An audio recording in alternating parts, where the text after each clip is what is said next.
Avant de plonger dans cette histoire incroyable, pensez à vous abonner à la chaîne et à activer la cloche. Ici, chaque récit a quelque chose à dire, et vous ne voudrez pas en manquer un seul. La petite ville de Ravenhill, en Caroline du Nord, semblait sortie d'une carte postale. Des maisons victoriennes bien entretenues bordaient les rues sinueuses, les arbres centenaires tendaient leurs branches au-dessus des routes comme pour protéger les habitants de la course du temps, et l'église au clocher blanc faisait entendre ses cloches tous les dimanches matins. Les enfants jouaient encore dans les ruelles sans crainte, et les voisins prenaient le temps de se saluer. Rien ne semblait pouvoir troubler cette paix rurale, presque figée dans une époque révolue. Mais cette tranquillité fut brutalement brisée par un cri. Un cri qui venait de la maison bleue au bout de Willow Street. Une maison toujours impeccable, aux rosiers bien taillés et aux porches décorés selon les saisons. Ce matin-là, Margaret Monroe, en partant travailler pour son quart de nuit à la clinique, avait embrassé tendrement sa fille, Lila, qui dormait paisiblement. La fillette avait un sourire aux lèvres, comme si elle rêvait de quelque chose de doux. Rien ne laissait présager le cauchemar qui allait suivre. Quelques heures plus tard, c'est Andrew Monroe, son père, qui la retrouva. Étendu sur le lit, immobile, les yeux clos, le teint pâle comme la porcelaine. Aucun signe de chute, aucune plaie, aucun trouble visible. Elle semblait simplement absente. Mais le battement affolé de son cœur et l'impossibilité de la réveiller révélèrent que quelque chose de bien plus grave se jouait. Transportée d'urgence à l'hôpital régional de Ravenhill, Lila fut admise en soins intensifs. Malgré tous les efforts, elle ne se réveilla pas plongée dans un coma profond, elle était là, mais plus tout à fait présente. Les médecins, désemparés, évoquèrent rapidement la possibilité d'un empoisonnement. Mais un poison étrange, invisible, ne correspondant à rien de connu. Les tests sanguins revenaient négatifs aux substances habituelles. Aucun médicament retrouvé, aucune trace d'allergie violente, aucune maladie métabolique connue. Margaret, infirmière expérimentée, vit son monde s'effondrer. Chaque jour, elle passait des heures au chevet de sa fille, tenant sa petite main inerte, lui racontant des histoires, lui chantant leurs chansons préférées. Sa blouse blanche, ses connaissances médicales, tout cela ne servait plus à rien. Elle était une mère en guerre contre l'incompréhensible. Andrew, lui, réagissait différemment. Cet homme réputé pour sa froide efficacité dans les affaires, habitué à manipuler les dossiers les plus complexes dans son cabinet d'avocat, semblait dévasté, mais étrangement distant. Il se tenait droit, parlait peu, refusait de céder aux émotions, comme s'il voulait conserver le contrôle d'un drame qu'il ne pouvait maîtriser. Certains y virent une force. D'autres y sentirent une ombre. Les jours passèrent. Puis les semaines. L'enquête ouverte par les autorités locales piétinait. La chambre de Lila avait été fouillée minutieusement, les objets analysés, les repas étudiés, les habitudes décortiquées. Rien. Rien ne permettait d'expliquer l'état de l'enfant. Un mur invisible s'élevait devant la vérité. Les médecins eux-mêmes commencèrent à parler de mystère médical. Des murmures se répandirent dans la ville, on évoquait la malédiction, le surnaturel, ou pire encore, le crime familial. Mais personne n'avait de preuves. Et pendant ce temps, Lila dormait. Elle ne bougeait pas. Ne réagissait à rien. Pourtant, son visage semblait parfois traversé d'une émotion fugace. Un frisson. Une larme solitaire. Elle était prisonnière d'un silence effrayant, comme enfermée dans une pièce sans issue au fond d'elle-même. Mais alors que tout le monde commençait à perdre espoir, à penser que la fillette resterait enfermée à jamais dans cet état suspendu, une autre voix se leva. Une voix venue d'ailleurs. Une voix inattendue. Et avec elle, le calme de Ravenhill allait voler en éclats. Ethan Turner, 12 ans, vivait dans la partie ouest de Ravenhill, là où les maisons étaient plus modestes, les trottoirs fissurés, et les clôtures rouillées par les hivers passés. Il n'avait jamais connu son père, et sa mère, Suzanne, faisait des ménages dans les quartiers résidentiels plus riches pour subvenir à leurs besoins. Leur appartement, petit mais chaleureux, regorgeait de livres anciens, de bougies aux senteurs étranges, et de dessins faits à la main représentant des choses que personne ne comprenait vraiment. Ethan était un garçon silencieux, doux, aux grands yeux sombres toujours perdus dans le vide. À l'école, il passait inaperçu, sauf lorsqu'il disait des choses que personne n'avait envie d'entendre. Il racontait qu'il entendait des voix la nuit, qu'il savait quand quelqu'un allait tomber malade, ou mourir. Un jour, il avait prévenu une enseignante qu'un oiseau frapperait sa fenêtre à l'heure exacte où elle recevrait un appel important. L'événement s'était produit. Depuis ce jour, les autres élèves le regardaient comme une bizarrerie, un garçon fragile qu'on appelait le fantôme. Certains pensaient qu'il inventait tout pour attirer l'attention. D'autres disaient qu'il avait un truc dans la tête qui cloche. Mais Suzanne, elle, savait que son fils était différent. Elle n'en parlait jamais, mais elle avait vu trop de choses pour douter. Des nuits où il se levait en pleurant sans raison. Des matins où il dessinait des visages qu'il n'avait jamais vus. Et surtout, ces moments où il parlait, avec une voix qui n'était pas la sienne. Un soir d'automne, alors que les feuilles crissaient contre les fenêtres et que le vent gémissait entre les murs, Suzanne servait à Ethan un simple repas, du riz au beurre et du poulet rôti. La télévision diffusait un vieux film en sourdine. La lampe sur la table projetait une lumière jaune et douce. Ethan mangeait lentement, comme toujours. Puis, soudainement, sa fourchette tomba de sa main. Son dos se redressa, raide comme un piquet. Ses yeux se figèrent, grands ouverts, mais vides, comme si quelque chose ou quelqu'un d'autre regardait à travers lui. Ses doigts tremblaient légèrement, et un frisson parcourut son échine. « Elle est dans le noir », murmura-t-il d'une voix basse, étranglée, presque étouffée. « Elle a froid, elle a peur. » Suzanne, figée, posa sa serviette. Elle connaissait ce regard. Cette voix. Ce moment où son Ethan disparaissait un instant pour laisser place à autre chose. Elle tendit doucement la main vers lui. « Ethan, chéri, ça va ? Reviens avec moi, d'accord ? Respire. » Mais cette fois, il ne revint pas tout de suite. Son corps frissonna. Ses lèvres s'entr'ouvrirent de nouveau. Et ce qu'il dit glaça le sang de sa mère. « Je m'appelle Lila Monroe. J'ai 9 ans. Quelqu'un m'a fait boire quelque chose. Quelqu'un que j'aimais. » Sa voix avait changé. Ce n'était plus la voix d'un garçon de 12 ans, mais celle d'une fillette. Plus aiguë. Plus claire. Tremblante. Trop claire. Et trop réelle pour être une invention. Suzanne sentit ses mains devenir moites. Le nom résonna dans sa tête comme une alarme, Lila Monroe, la fillette tombée dans le coma. Toute la ville en parlait. Les journaux, la télévision locale, les voisins. Mais jamais, jamais Ethan n'avait parlé d'elle. Il ne regardait pas les infos. Il n'était jamais passé devant l'hôpital. Et pourtant, voilà qu'il parlait comme elle. Suzanne recula d'un pas, les yeux fixés sur son fils possédé par cette voix étrangère. Il m'a dit que ce serait notre secret. Il m'a dit que je devais boire pour me calmer. Mais j'ai eu mal. Après. Très mal. Les lumières vacillèrent. Une bougie sur le buffet s'éteignit d'elle-même. Le vent sembla se lever dehors comme un cri lointain. Puis Ethan cligna des yeux. Il sursauta, haletant. Il regarda sa mère, perdue, désorientée. « Maman ? Qu'est-ce qui s'est passé ?» Suzanne s'agenouilla près de lui, le prit dans ses bras, mais son esprit était ailleurs. Elle tremblait. Pas seulement de peur, mais d'un pressentiment terrible. Elle savait que ce soir-là, quelque chose de très grave venait de commencer. Le lendemain matin, le ciel était couvert. Un de ces jours gris qui semblent étouffer la lumière et peser sur les épaules. Suzanne Turner se leva tôt, le visage tiré, les nerfs à vif. Elle n'avait pas dormi. Comment le pouvait-elle ? Ce que son fils avait dit, ce qu'il avait été, ce qu'elle avait vu, c'était au-delà de tout ce qu'elle avait cru possible. Mais il y avait une certitude dans son cœur, elle ne pouvait pas garder ça pour elle. Elle prit la main d'Ethan, encore fatigué, les yeux cernés mais étrangement calmes, et l'emmena à l'hôpital. Le Ravenhill Medical Center avait cette odeur stérile de désespoir que Suzanne connaissait trop bien. Des années à faire le ménage dans les hôpitaux lui avaient appris à reconnaître les endroits où les familles se battaient contre l'invisible.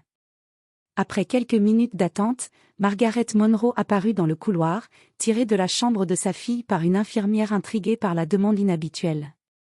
Suzanne s'avança, le cœur battant, serrant le bras de son fils comme une ancre. Margaret portait une blouse grise froissée, ses cheveux attachés à la hâte, le visage creusé par l'insomnie et la douleur. Elle avait les yeux rouges, mais la mâchoire serrée. Une femme qui avait perdu trop vite, et qui se tenait droite malgré l'effondrement du monde autour d'elle. Madame Monroe, dit Suzanne d'une voix basse, je sais que, ce que je vais vous dire peut paraître insensé. Je le sais, croyez-moi. Mais je vous en supplie, écoutez. Margaret, méfiante, croisa les bras. Je n'ai pas beaucoup de temps, dit-elle sèchement. Je suis désolée pour votre fils, mais je ne suis pas psychologue, ni prêtre. Ce n'est pas ça. Mon fils, il a dit des choses. Des choses sur votre fille. Et il ne regarde pas les infos. Il ne sait rien de tout ça. Mais hier soir, il a parlé avec sa voix. Margaret leva les yeux au ciel. Une douleur en forme de colère monta en elle. Des gens m'ont déjà approché avec leur vision. Le genre à faire des vidéos YouTube sur les esprits. Je n'ai pas le temps pour ça. Ce n'est pas un jeu, dit Suzanne, les larmes aux yeux. Ce n'est pas du spectacle. Il a dit s'appeler Lila Monroe. Il savait qu'elle avait une tasse rose. Il savait qu'elle avait froid.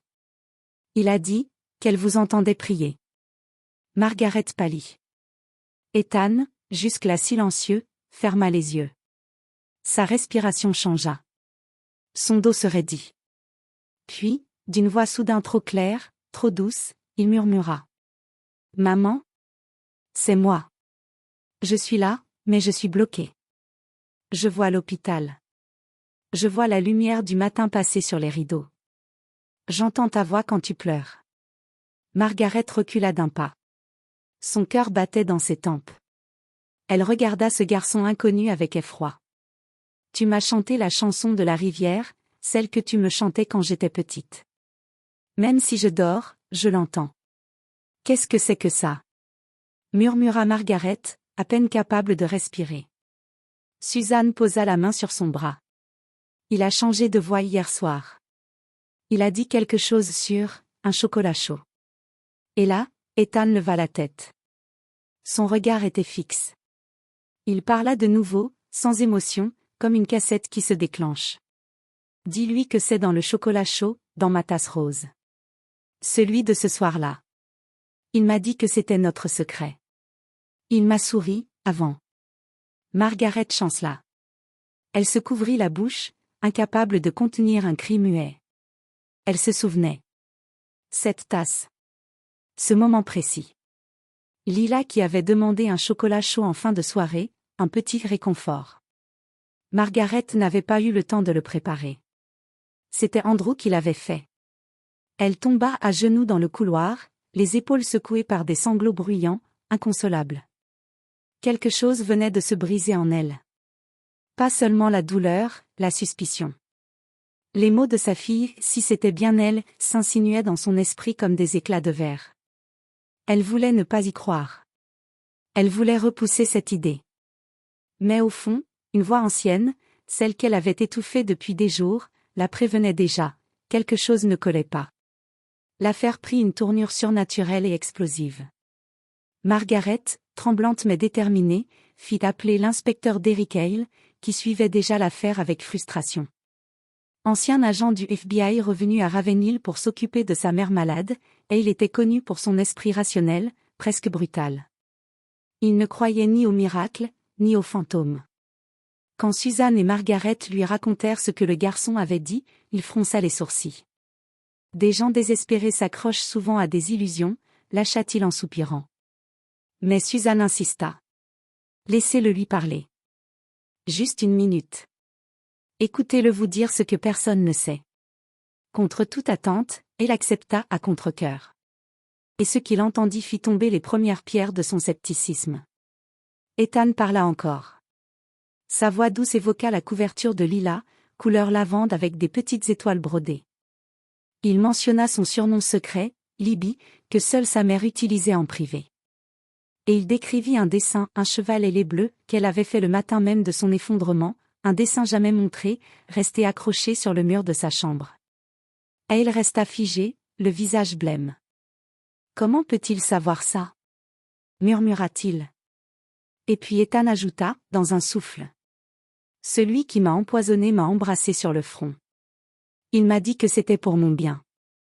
Il voulait que maman ait un peu de calme. Ce fut suffisant.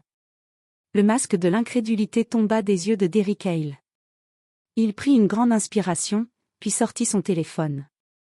Je veux que l'on rouvre officiellement l'enquête. Et que l'on examine cette fameuse tasse rose. Les analyses furent relancées dans l'urgence.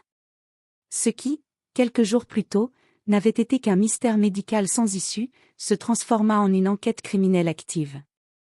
Les paroles d'Ethan, notées mot pour mot, furent transmises aux autorités sanitaires et aux laboratoires judiciaires de l'État. La demande était précise, chercher des traces d'un poison lent, discret, peu commun, dans tout ce qui aurait pu être en contact avec Lila dans les heures précédant son effondrement. En tête de liste, la tasse rose, mentionnée à plusieurs reprises par Ethan dans ses transes. Une tasse que Margaret, dans son état de choc, avait totalement oubliée, jusqu'à ce que sa mémoire heurtée lui rappelle un détail qu'elle avait enfoui. Andrew m'a dit qu'il allait lui faire son chocolat chaud, murmura-t-elle, la voix brisée.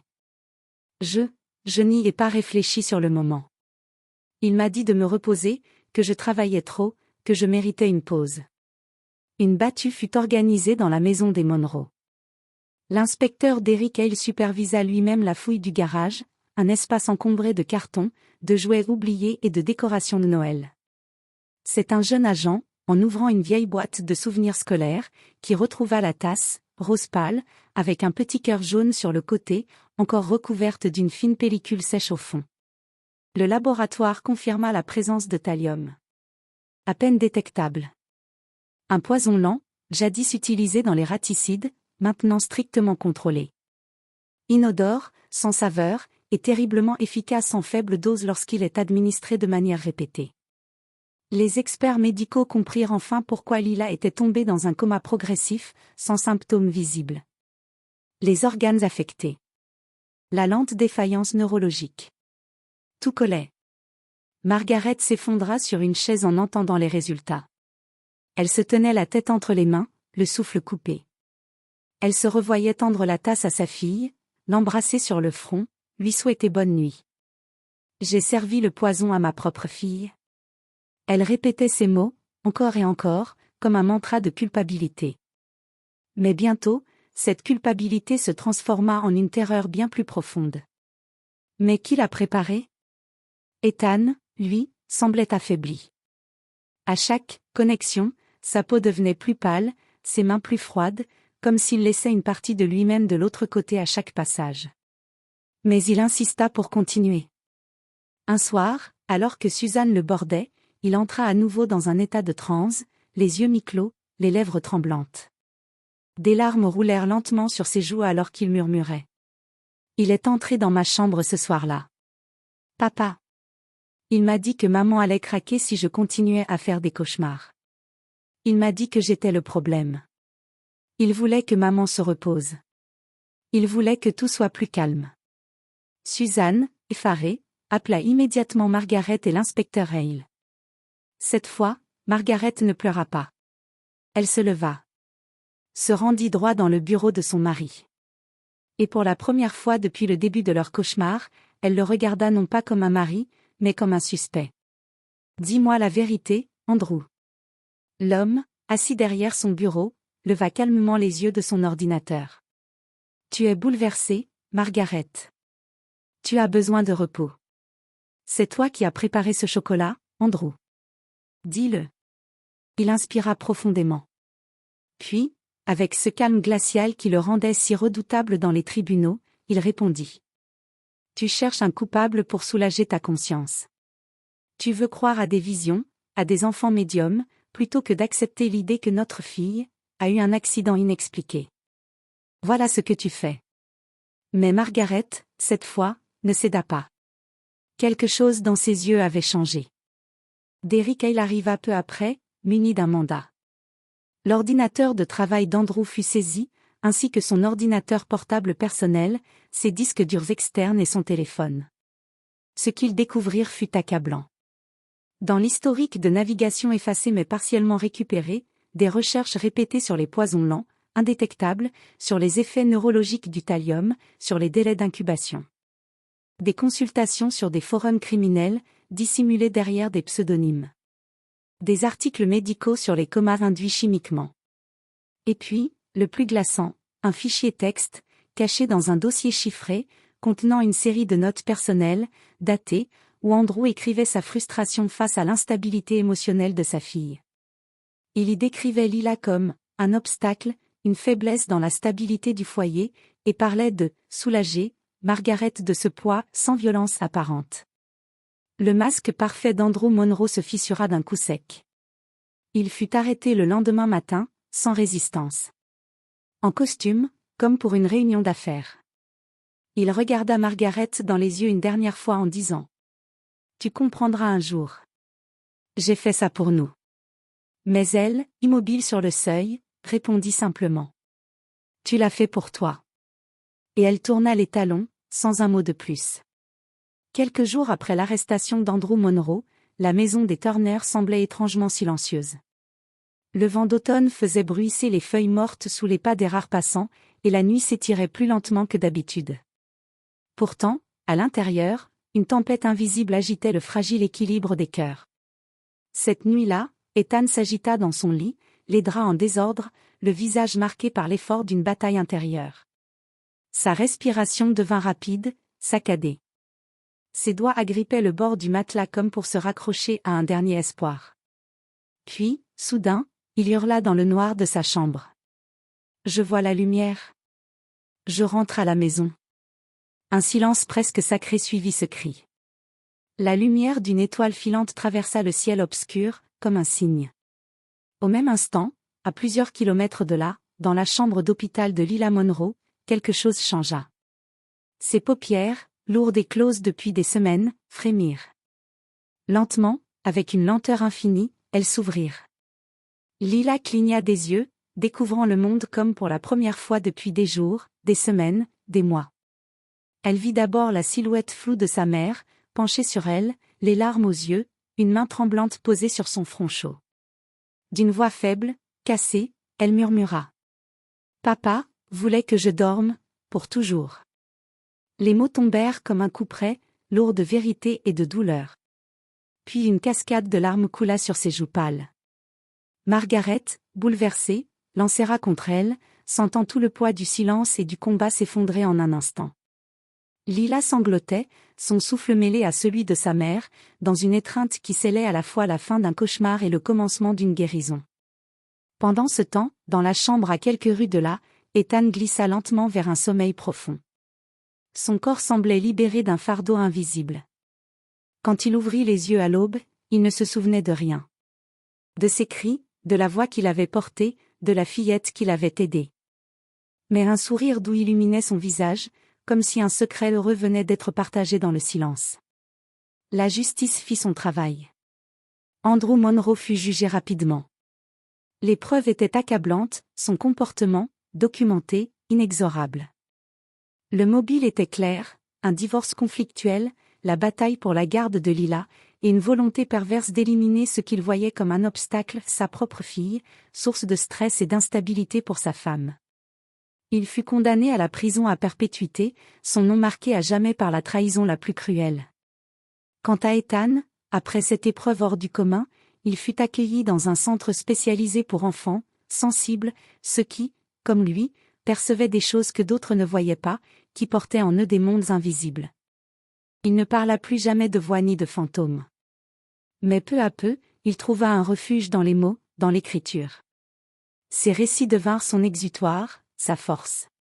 Des années plus tard, il publia un livre, un témoignage, une histoire de courage et d'espoir. La voix de Lila. Dans une maison calme, entourée d'amour renouvelé, Lila recommença à dessiner, à sourire, à vivre pleinement. Ses mains petites caressaient le papier avec une tendresse nouvelle, ses yeux brillaient de la lumière d'une enfance retrouvée. Et dans ce coin paisible de Ravenhill, la vie reprit doucement son cours, un peu plus lumineuse, portée par la voix silencieuse d'une fillette qui avait refusé de s'éteindre.